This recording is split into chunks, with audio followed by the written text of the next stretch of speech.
요한복음 6장 40절.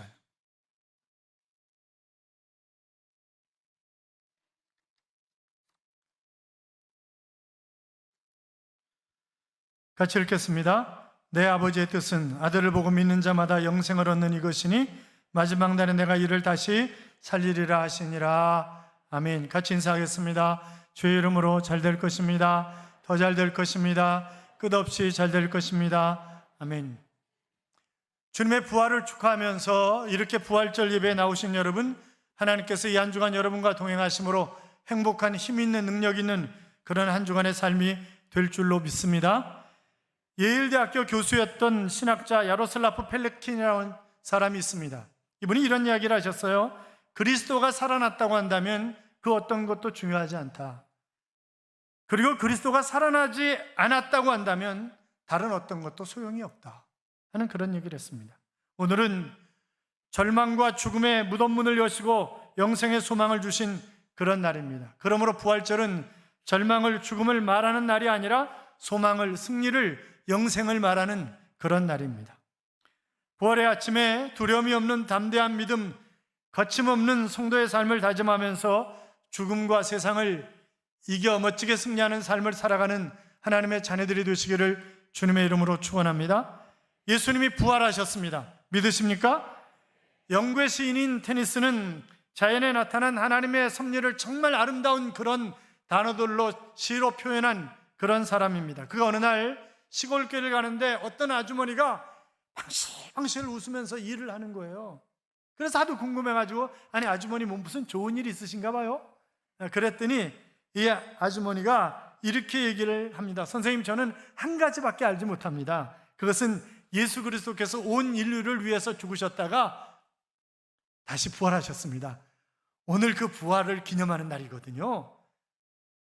이때 테니슨도 부인, 그것은 오래된 소식이고 그러나 또 새로운 소식이고 정말 좋은 소식이군요. 저도 웃고 살겠습니다. 이렇게 대답을 했다고 하는 그런 이야기가 있습니다. 사랑하는 여러분, 예수님 십자가에 죽으셨을 뿐만이 아니라 다시 살아나셨기 때문에 우리는 십자가를 재해석해야 할 그런 필요가 있습니다. 일제시대 때 김용환이라고 하는 사람이 있었습니다. 아주 부자였다고 합니다. 땅이 18만 평이었고, 그러니까 우리나라 시가로, 지금 현 시가로 따지면 18억? 죄송해요. 200억 정도. 200억 정도였다고 하는데, 그런데 이 사람이 어느 날부터 늘 이걸 하는 거예요. 늘 이걸. 그래서 술꾼, 도박꾼, 남봉꾼 이렇게 소문이 퍼진 거예요. 그래가지고 아들은 없고 딸이 하나 있는데 딸이 시집을 가는데 혼수품을 사줄 돈이 없는 거죠. 그래서 신랑들 집에서 장롱을 사서 보내라고 돈을 보내왔답니다. 그런데 그것도 도박판으로 가져간 거예요. 그러다가 이제 해방이 되고 나서 깜짝 놀랄 만한 사실이 밝혀진 것입니다.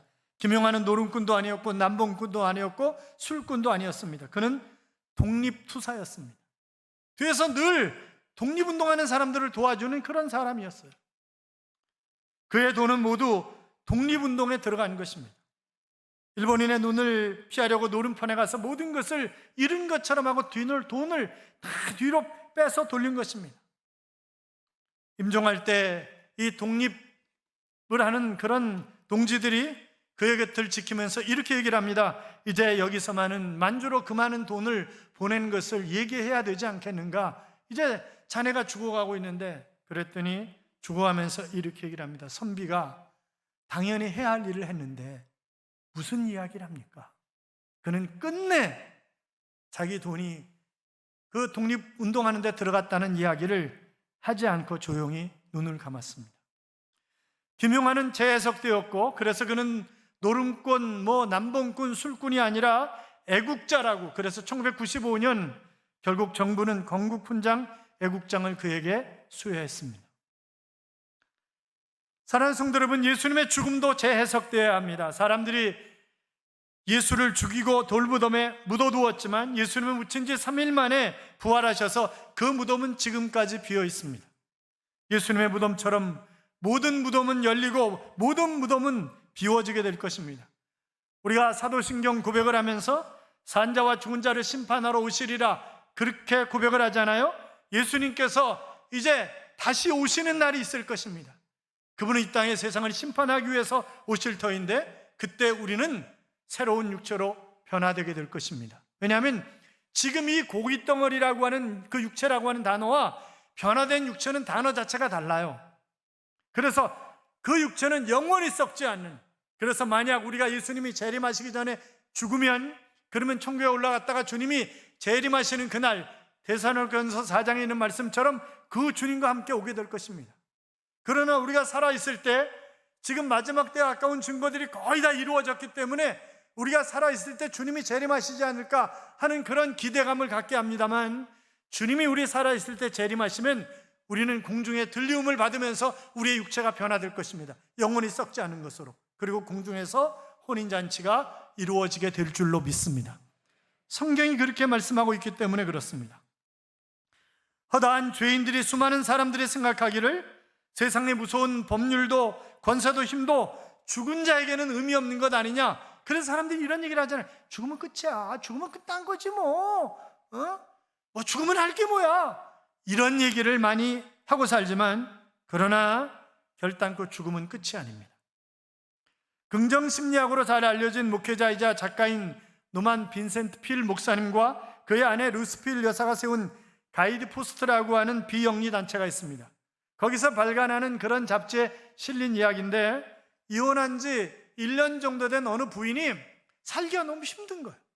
먹고 사는 것도 그렇고 자식을 키우는 것도 그렇고 차라리 세상을 끝내자, 그러면서 깨끗하게 방을 좀 정리해 놓고 가야 되겠다 하는 그런 생각을 하면서 방 정리를 하다가 자기 딸이 초등학교 3학년 때 쓴 그런 학교 과제물을 발견하게 되었습니다.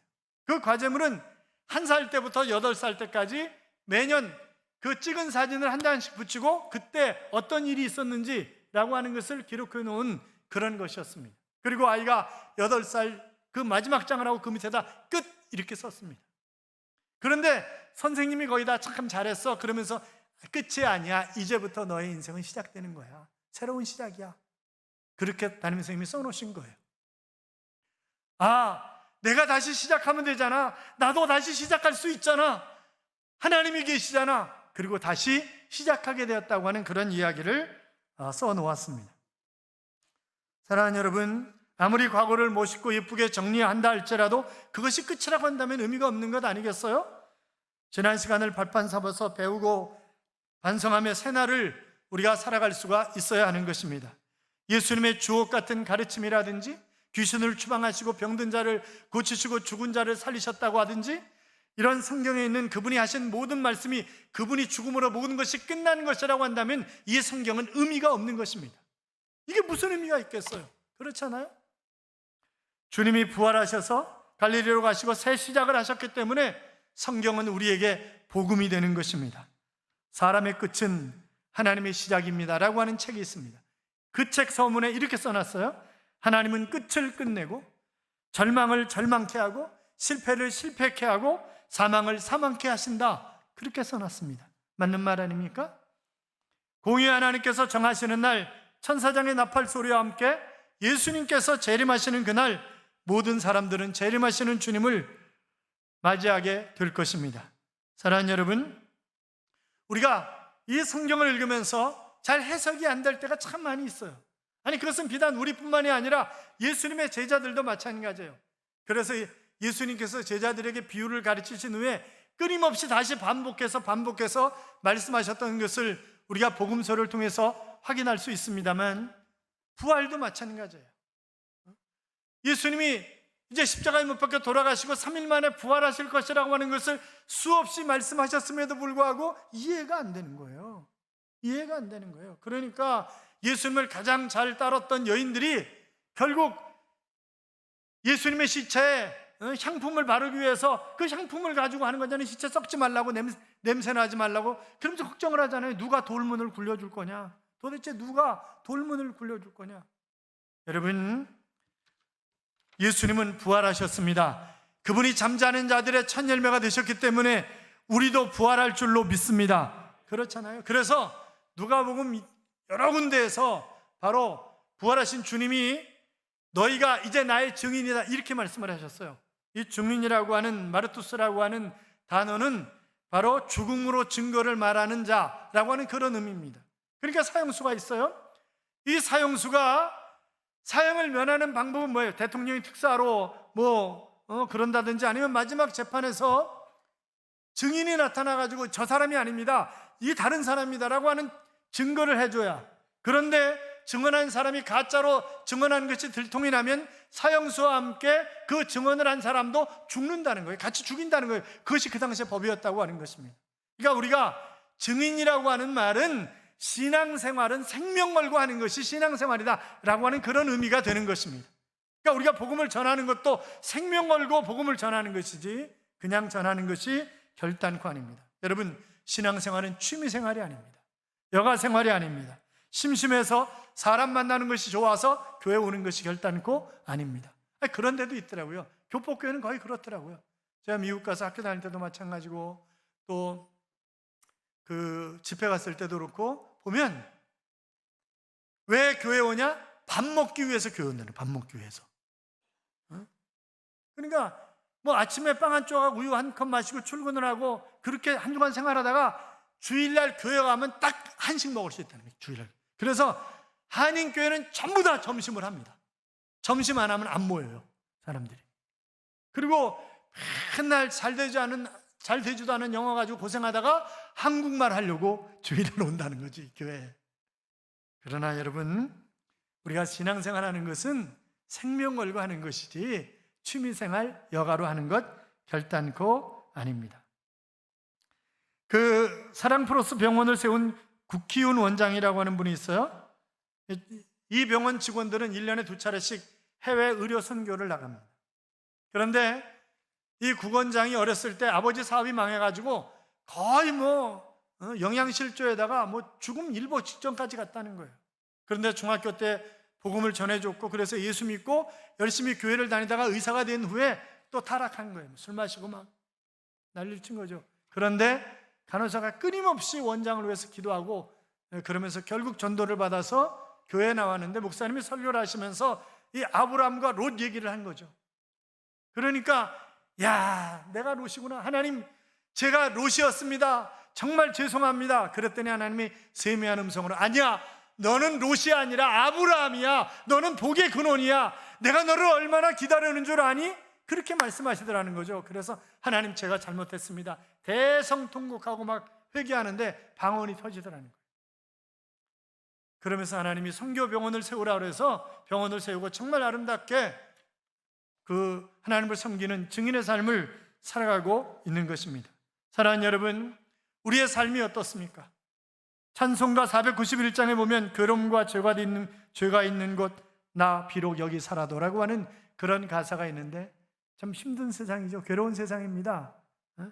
요새 뉴스 틀면 뉴스 나오면 확 꺼버립니다. 그냥 하도 열받으니까. 그리고 좀 정치하는 사람들이 상대방의 장점을 얘기해주고 그 다음에 어떻게 우리 도시를, 어떻게 대한민국을 잘 살게 국민들이 행복하게 만들, 이런 얘기해야 되는데 나와서 TV 토론하는데도 반 이상의 상대방 욕하는 거예요. 그렇잖아요. 이상한 말도 안 되는 얘기하고 그게 사실인지 거짓인지. 제가 하나님은 그러겠어요. 제가 지난번에도 말씀드렸지만 야 올라와라. 그러고 싶어. 올라와.